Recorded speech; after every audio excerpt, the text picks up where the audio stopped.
जेके खबरनव के तमाम देखने वालों को रूफ रत्तर का सलाम पहुंचे। आइए नजर डालते हैं आज दिन भर की अहम खबरों पर। पीर के रोज वस्ती कश्मीर श्रीनगर जिले के बरजुला इलाके में फौज और जंगजुओं के दरमियान शुरू होने वाली झड़प इख्तिताम पजीर हुई। इस झड़प में एक लश्कर तैयबा कमांडर सैफुल्लाह और एक मकामी जंगजू जाँ बहक हुआ। इतलात के मुताबिक आज सुबह सीआरपीएफ और पुलिस ने मुश्तरका तौर शहर श्रीनगर के बरजुला इलाके में एक मुसद्दिक का इत्तला मिलने के बाद मुआसरा किया।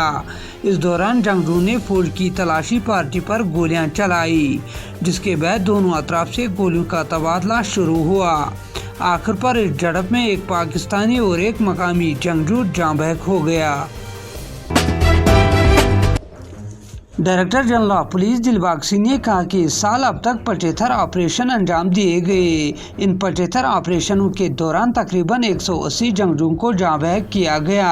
पुलिस कंट्रोल रूम श्रीनगर में एक प्रेस कॉन्फ्रेंस के दौरान डीजीपी ने कहा कि बरजुला में जाँ बहक होने वाले जंगजू की शिनाख्त लश्कर कमांडर सैफुल्लाह के बतौर हुई है, जो पाकिस्तानी था।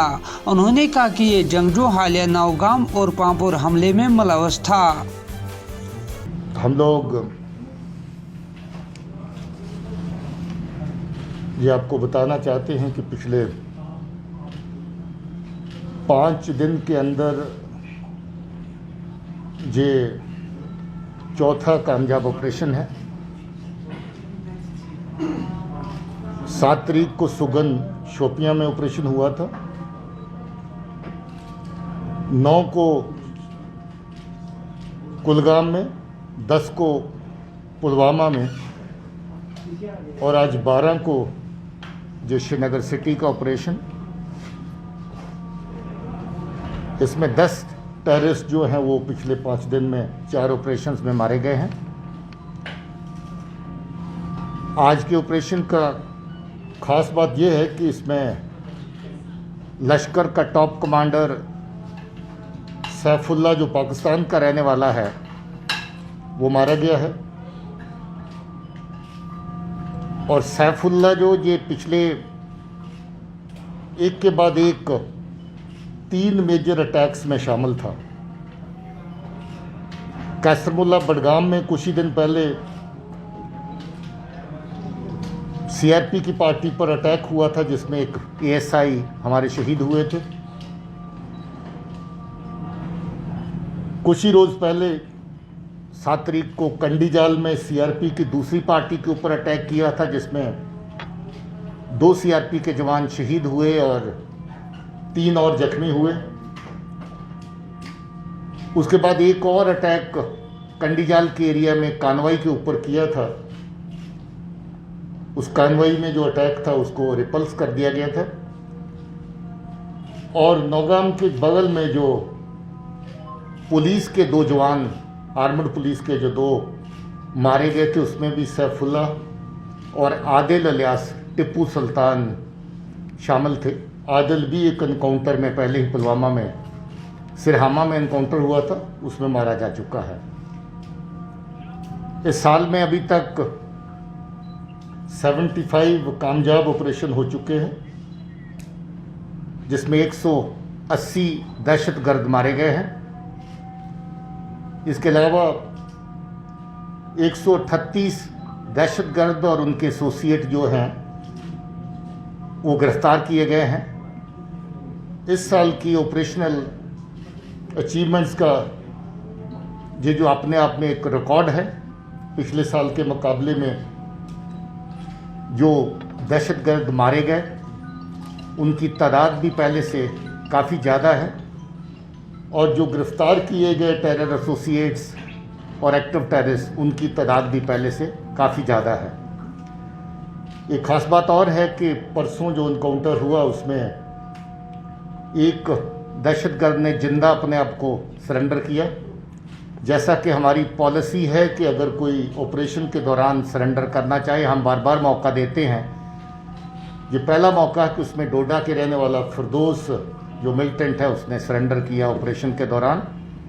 वो इस वक्त पुलिस की कस्टडी में है और उसकी पूछताछ की जा रही है। दूसरी बात यह है कि साल के सारे ऑपरेशन 75 ऑपरेशन जो हुए वो बहुत अच्छे तरीके से साफ़ सुथरे नीट एंड क्लीन ऑपरेशन हुए हैं। सिर्फ बटमालू का ऑपरेशन पिछली बार भी मैंने कहा था कि दुख की बात, उसमें एक महिला जो है वो क्रॉस फायर के दौरान उनकी मौत वाक़ई हुई थी। उसके अलावा बाकी के ऑपरेशन बड़े साफ़ सुथरे हुए हैं और लोगों का इसमें भरपूर तामुन है, लोग पूरा साथ दे रहे हैं। मैं अपने लोगों को शुक्रिया कहना चाहता हूँ। आपके कुछ सवाल हैं तो पूछ सकते हैं। डीजी साहब, कहा जा रहा है कि श्रीनगर सिटी में लश्कर has reactivated the sleeper cells and report is also that many of the terrorists are roaming in Srinagar city particularly freely. How challenging is it and how are you? Police ने पीर के रोज press colony Srinagar में जम्मू व कश्मीर मजदूर association के एहतजाज को नाकाम बना दिया। वाज़ेह है कि मजदूर एसोसिएशन ने अपने मुतालबात को लेकर सिविल सेक्रेटरी की तरफ मार्च करने की कोशिश की। मेरा नाम बिलाल अहमद है, मैं रत्नीपुरा पुलवामा से ताल्लुक़ रखता हूँ जी। हम आज ये प्रोटेस्ट इसलिए कर रहे हैं, जो 2016 में एक्ट पास है वो यहाँ पर भी पास होना चाहिए, यानी कि लागू होना चाहिए जम्मू कश्मीर में। और जो हमारा माहाना पेंशन है वो दी जाती है हमें 1000 पर मंथ, वो 3000 होनी चाहिए। और जो ये जॉब पॉलिसी हम पर भी लागू होनी चाहिए जैसे पहले लागू की गई है। क्या आप किसी से मिले? आज तक मैं जो हमारा डिस्ट्रिक्ट एडमिनिस्ट्रेशन पुलवामा है वहाँ मैं मिला और उन्होंने यकीन दहाना दी वहाँ जो डीसी साहब है। मगर आज हम पीसफुल प्रोटेस्ट कर रहे हैं क्योंकि आज हम सेक्रेटरी जाने वाले हैं, वहाँ पर हम पीसफुल प्रोटेस्ट करने जा रहे हैं। तो डिमांड्स क्या है आपकी? हमारी डिमांड 2016 में एक्ट पास किया गया, वो यहाँ पर भी लागू होना चाहिए जम्मू कश्मीर में भी। 11वीं जमात के तलबा ने आज सोपोर में एहतजाज किया। एहतजाजी तलबा 11वीं जमात में मास प्रमोशन की मांग कर रहे थे। भारतीय जनता पार्टी के यूनियन टेरिटरी सदर रविंदर रैना ने नेशनल कॉन्फ्रेंस के सदर डॉक्टर फारूक अब्दुल्ला के हालिया बयान, जिसमें डॉक्टर फारूक अब्दुल्ला ने कहा कि दफ़ा 370 को बहाल करने में चीन मदद कर सकता है। अपने रद्द-ए-अमल का जाहिर करते हुए रविंदर रैना ने कहा कि डॉक्टर फारूक अब्दुल्ला अब ख्वाब देख रहा है, 370 की बहाली अब नामुमकिन है। धारा 370 मिट चुकी है। धारा 370 एक इतिहास बन आएगी। डॉक्टर फारूक अब्दुल्ला जो मुंगेरी लाल के हसीन सपने ले रहे हैं और ये सोच रहे हैं कि चीन और पाकिस्तान और तुर्की मिलकर यहाँ धारा 370 लगाएंगे, ये उनको गलतफहमी है। डॉक्टर फारूक अब्दुल्ला को ये समझ लेना चाहिए, अब कभी इतिहास में और भविष्य में धारा 370 का नाम लेने वाला कोई नहीं रहेगा।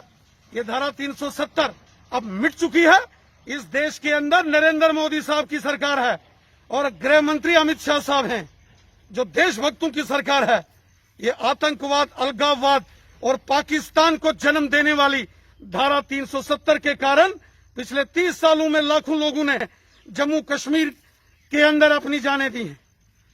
बेगुनाह लोगों का कत्ल किया गया है और इसलिए अब इस धारा को समाप्त कर दिया गया है। ये धारा वापस नहीं आएगी। जम्मू कश्मीर के अंदर कुछ नेता ऐसे हैं जो रहते हिंदुस्तान में हैं, खाते हिंदुस्तान का हैं, हर सुख सुविधा उनको हिंदुस्तान की चाहिए, लेकिन उनका दिल चीन और पाकिस्तान के लिए धड़कता है। अगर डॉक्टर फारूक अब्दुल्ला को चीन से इतनी ही मोहब्बत है, इतना ही उनको प्यारा चीन है, तो डॉक्टर फारूक अब्दुल्ला चीन क्यों नहीं चले जाते हैं? जम्मू कश्मीर हिंदुस्तान का अटूट अंग था, है और रहेगा। जो जम्मू कश्मीर का हिस्सा पाकिस्तान और चीन के गैर कानूनी कब्जे में है, जो लद्दाख का हिस्सा पाकिस्तान और चीन के भारत का है, आज नहीं तो कल जम्मू कश्मीर और लद्दाख के वो भाग जो चीन और पाकिस्तान के गैर कानूनी कब्जे में है, वो हम वापस लेंगे। वो हमारा संकल्प है और डॉक्टर फारूक अब्दुल्ला अपनी आंखों से ये नजारा देखेंगे, क्योंकि इस देश में नरेंद्र मोदी साहब की सरकार। Bharatiya Janata Party general secretary organisation Ashok Kaul ने कहा कि लॉकडाउन के दौरान हमारे कारकुनों ने 38,000 राशन किट तकसीम किए। उन्होंने मजीद कहा कि कश्मीर सूबे में 55,000 मास्कें भी तकसीम की गई। महकमा जल शक्ति के आर्जी मुलाजमीन ने अपने मुतालबात को लेकर किश्तवाड़ में जोरदार एहतजाज किया। मुलाजमीन ने महकमा जल शक्ति सब डिवीजन किश्तवाड़ से एक रैली निकाली, जो जिला तरक्याती कमिश्नर के दफ्तर पर इख्तिताम पजीर हुई। जो काम छोड़ हड़ताल, खुसूसन मैं PHE की बात करूंगा, 1994 से लेकर 2020 तक हमें ये समझ नहीं आता है कि 94 से लेकर 2020 तक पीएचई के डेली वेजर क्यों सफर कर रहे हैं। बार बार हमें रोडों पे निकलना पड़ता है। अगर सबका सरकारों ने डिसीजन लिए थे, लेकिन उन डिसीजनों पे भी काम नहीं हुआ। आज पीछे आप देखिए, बीजेपी और पीडीपी की कलेक्शन सरकार रही, 520 असारा बनाया, लेकिन 520 भी हम पे लागू नहीं किया। बदकिस्मती से हमें बार बार रोडों पे आना पड़ता है। आपने देखा होगा कि आज की डेट में केंद्र सरकार जो पावरफुल सरकार है, क्या वजह है कि जम्मू कश्मीर के डेली वेजर के लिए क्यों नहीं पे किया जा रहा है। बार बार हमें रोडों पे निकलना पड़ता है। इसकी जिम्मेदारी किसकी है? आज हमने, आप चाहते क्या हो? हम चाहते हैं कि आज हमारा 94 से लेकर आज तक जो डेली वेजर पीएचई में काम कर रहे हैं, हमें मिनिमम वेज एक्ट और रेगुलाइजेशन जो है वो फास्ट ट्रैक बुनियाद पे होनी चाहिए। अगर ऐसा नहीं हुआ तो आज हमने थोड़ा सा हर जगह हर डिस्ट्रिक्ट पे प्रोटेस्ट रखा, आवाज अपनी पहुंचाने के लिए। अगला स्टेप जो हमारा होगा इससे भी बड़ा भयानक होगा। उसकी जिम्मेदारी यहाँ एडमिनिस्ट्रेशन की होगी और एलजी सरकार की होगी। जम्मू व कश्मीर पीपल्स डेमोक्रेटिक पार्टी के general secretary Ghulam Nabi loan ने आज खानियार जोन के कारकुनों से खिताब किया। जिला सदर पीपल्स डेमोक्रेटिक पार्टी श्रीनगर और साबिक मेंबर असम्बली मोहम्मद खुर्शीद आलम ने पार्टी हेडक्वार्टर श्रीनगर में एक मीटिंग की। महकमा सयाहत से वाबस्ता आर्जी मुलाजमीन ने आज TRC श्रीनगर में एक एहतजाज किया। आर्जी मुलाजमीन अपनी तनख्वाहों की वागुजारी की मांग कर रहे थे। किस बारे में प्रोटेस्ट कर रहे हैं? जी, मैं Kaiser Ahmad Bhat, Kashmir tourism department casual लेबरों का प्रेसिडेंट हूँ।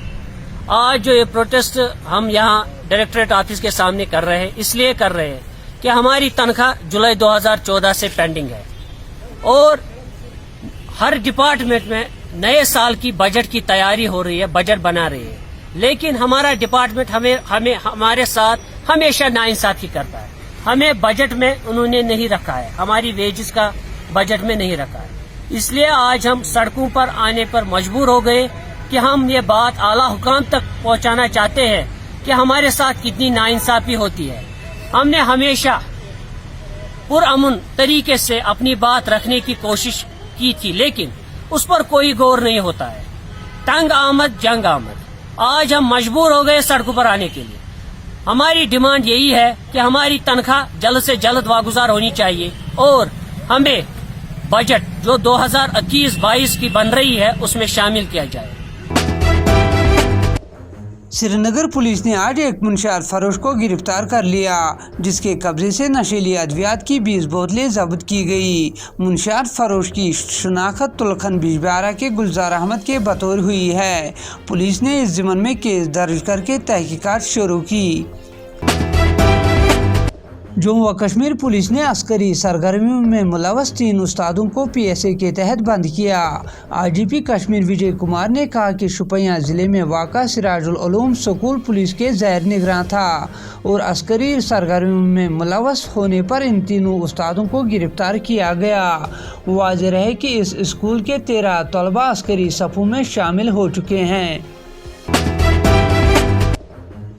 जिला तरक्याती कमिश्नर कुलगाम शौकत एजाज ने आज 60 तलबा को ट्रैकिंग मुहिम के लिए परचम कुशाई की। इस प्रोग्राम का इनेकाद district youth services and sports Kulgam की जानिब से किया गया था।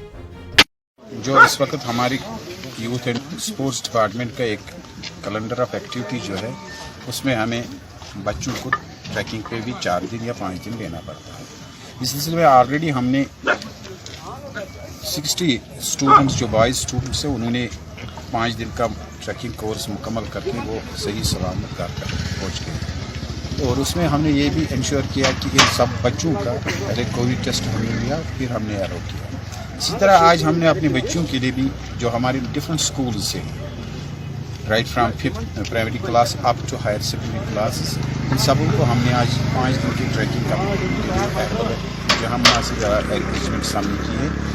और मैक्सिमम हमने फीमेल स्टाफ का करीबन 12-13 फीमेल स्टाफ के साथ है और बाकी जो भी SOPs है उनका खास ख्याल रखा जाता है। ये इसके बाद हमें और 2 कैंप्स करने हैं, जिसमें कुल मिला के हमें 4 ट्रैकिंग इस वक्त के कैंप्स करने हैं। जो आज इस सिलसिले में हमने दूसरा कैंप रवाना किया। इनके ये कैंप जब 5 दिन का मुकम्मल होगा इनका कोर्स, तो उसके बाद दोबारा हम एक और स्कूल बच्चों को ये सिलसिला जारी रहेगा, ताकि हमारे ये जो बच्चे हैं ये भी नेचर के साथ लुत्फ़अंदोज़ हो जाए और देखें कि हम कैसे अपने इस नेचर को कैसे कंजर्व कर लेंगे, ताकि इनकी सोच भी जो है मस्बत सोच इनमें डेवलप हो जाए। इसके साथ ही दीजिए अपने मेजबान को कल तक के लिए इजाजत। आप जहां भी रहे खुश रहे, सलामत रहे और हमारी YouTube चैनल और Facebook पेज लाइक करना ना भूलिए।